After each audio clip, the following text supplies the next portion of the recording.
As it goes down, Optic are aware of his presence, and Ali and Angel starts to work. Start to get somewhat awkward here for Optic. Oh, Snappy, he's been good, hasn't he? Now spotting the last player, Bondic. Oh, is that close? Yes, it is. Bondic gets Snappy with the AG. Now he pushes forwards. Pressure on top of the block. Absolutely with the smokes, but Cajun B ready for that one. And he will pick up the round for Optic Gaming. So hard to get.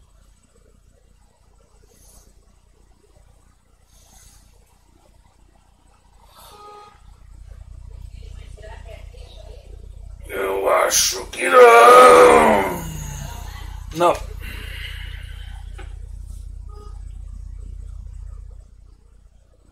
All. They really can't afford to get another reset. Also, forgive my ignorance about languages. I got roasted on Twitter. I'm telling you, man. I got to represent. Yeah, I respect that. I know you're interested in that region, like historically and so on. I need to read some books. Well, I mean, I just think it's, got to have some respect for the people from those places. Yep. Well, I'm not trying to disrespect. I just literally don't know better. That's all. Yeah, I know. Just rubbing it in. Yeah. Thanks, Dan. Optic Gaming establishing control of the upper B area. Once more we have Hellraisers continuing their usual aggression around main, but that does also mean a long rotation towards B, so we may be asking a lot of Bondic, but Woxic is here as well. Spots one player, swats one player. Two more on the high ground. He spotted one more, misses the head though as there's a movement just before he shoots. Bondic taken out in the meantime now. Woxic doesn't know what lies behind these smoke grenades. You can often find T's pushing through the B bomb site. He has to be careful. Very nice from Woxic, finds a headshot. Will he be given any more though? It's unlikely. He'll likely have to push forwards. Has rifle support to do so with though. Issa waiting patiently in the back for the flank. There is Cajun B waiting for him though. Oh, Cajun finds a good timing. Won't win the fight though. That is very important. Issa making things much easier now for Optic, or rather for Hellraisers as they push forwards. But Gade, the double, very nicely done. And Snappy. Snappy's been getting a lot of awesome frags, really critical frags. Even though he's only got 9, he's 9 for 7. The frags he's made so far have been really impactful. And Gade is proving to be consistently dangerous with a rifle. Delivering at the major is always a good look. Gade's currently 14-4-6 at the moment. That's not an easy frag to get. And they have broken the money of Hellraisers. 6 rounds apiece. Lots of gaming to be done in the second half. But we move into the last 3 rounds of the first. His name is Nicholas Gade, which makes me think of Nicolas Cage somehow. It's like both 4 letters. Yeah, yeah. I mean, Yugi's 4 letters as well. End with E.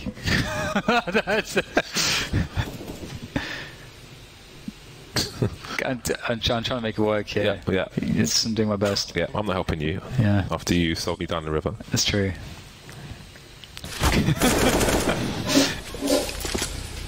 Right. 6-6, soon to be 7-6 Optic, regaining control. And you got to say, with this, if they're able to get up to, 8, maybe 8 rounds. Oh, hello.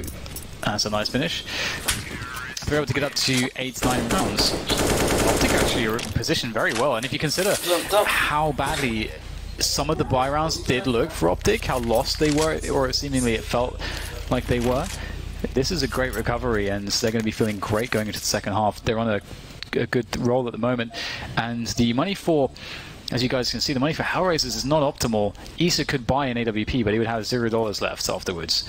And having an AWP is pretty important, but then you'd have Issa, would he be playing it, or would he be playing with a rifle and no armor? Like, it's just very awkward, so it's likely he'll just buy up an armor and a rifle. Indeed. So, hard decisions made here by Hellraisers. This is one of those buys which you kind of hate to make, but you kind of have to.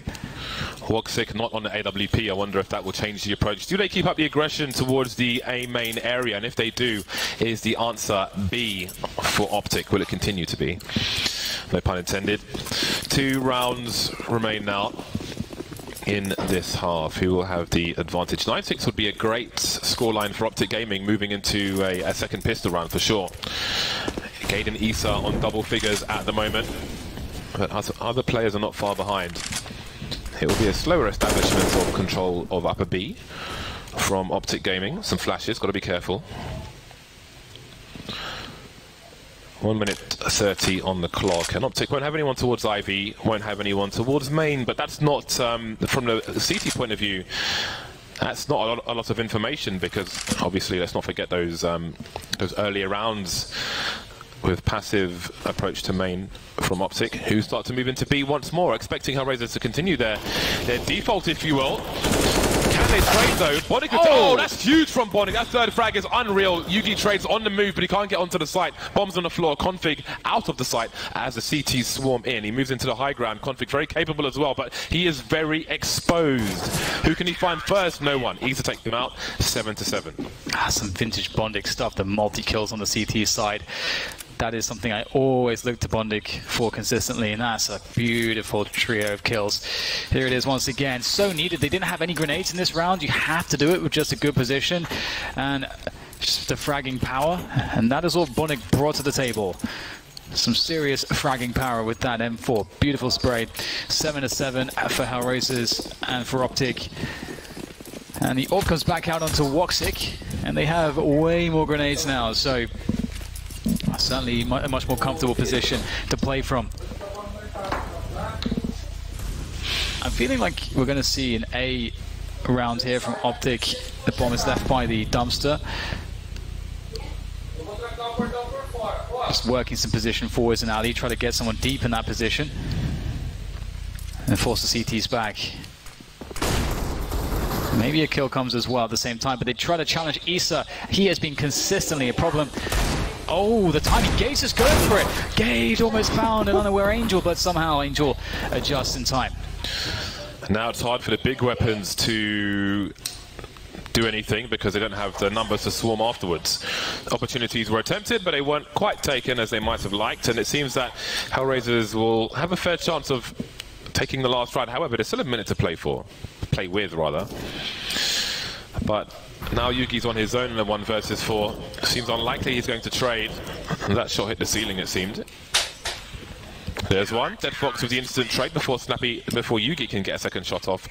And Hellraisers take a thin lead going into the second half. Now, considering how this half started, I think Optic Gaming have to be satisfied with 7 rounds on the board. Yeah, I think so. It looks pretty grim at the early points of the game after they'd had such a good start. And yeah, it's really hard to know which way this one will go. You have to expect that Optic will find more comfort, though, moving into that CT side. So it really comes down for me to see how Hellraisers are going to play out their T side, how sturdy it's going to be. And so I'm looking forward to it. I would love to see an explosive style from them. But, you know, they have the players for it. Time will tell. Right. This is a 2-1 situation, both teams 2 and 1. The winner will become a challenger, moving into the next phase, up against some of the legends to become new legends.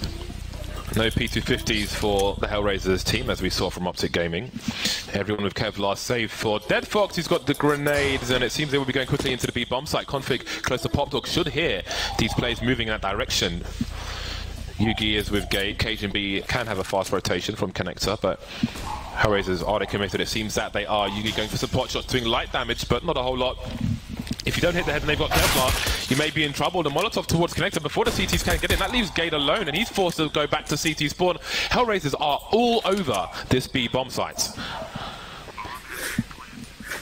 Big problems here for Optic on the re-entry. Snappy, he's been having a great game so far, but he needs to find some good pops. He will creep forwards. He's about to move into a crossfire potentially. Oh, he's found Woxic unawares. Snappy now, 2 players to peek him.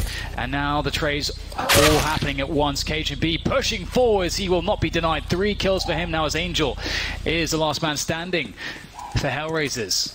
The guardian of that bomb. And up goes Cajun. Surely not. Oh my god, Cajun. 4 kills. That bomb is close to exploding. Can they make it work? Yes, just about. What a hero play from Cajun. That is a great understanding of the situation. You can see Optic are pumped for that one. Really great play off the ladder, but that's only half the job. Got to get the frag as well. So many frags for Cajun. Boom. It's really nice on Mirage in the ladder room when you fly off the ladder and you instantly peek the window. It's just a nice movement you can do. We need a new trick jump map with all the updated maps. As maybe there are some new maps to add to that. Double grenades towards the main position in case of a fast play, and Woxic is not going to be happy with that. Please don't touch the mouse. Ooh, that's not good. Well, the flames will go, but yeah, this might be. Yeah, this is not live. He has an issue. NL. Don't touch the mouse, Woxic. Don't touch the mouse. You're afraid he's going to smash it. That's what is going on there. There's a limited supply of the mouse he has in London, so everyone's calm. There will be a reset, a restore of this round, and then we will resume. Everyone calm and focus for the time being. These people have, they're very demanding of themselves, which is fantastic. Pulling out his earpiece just reminded me of Big's molded earpieces. I really want to get one of those, but I think I'm pretty sure it's a German brand. So I mean, considering the fact that it's like it's not unreasonably expensive or anything, as it's something you'll just have, you know, from that point forwards, it's pretty awesome. I remember Red Eye was showing us, because he you know, for hosting has had molded and his own customized molded earpiece for a long time, and he was showing us some of the options that you can get. And, I think if you're pretty reasonably priced. Yeah, if you're standing on a stage, something like that, then it becomes even. Yeah, it's such a must, isn't it? Yeah, it's very important. You need that perfect fit, otherwise you have all this noise bleeding in. You'll lose the sound of the producer in your ear, and then it becomes a nightmare. For some reason, Nicholas, I hate you in my ears. What is that? Why do you hate me, Nicholas? Always a troll. Yeah.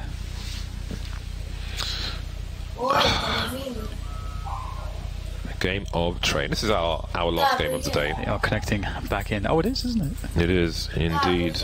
Anders and Moses will be joining you very soon indeed. Oi, sim, está ligado.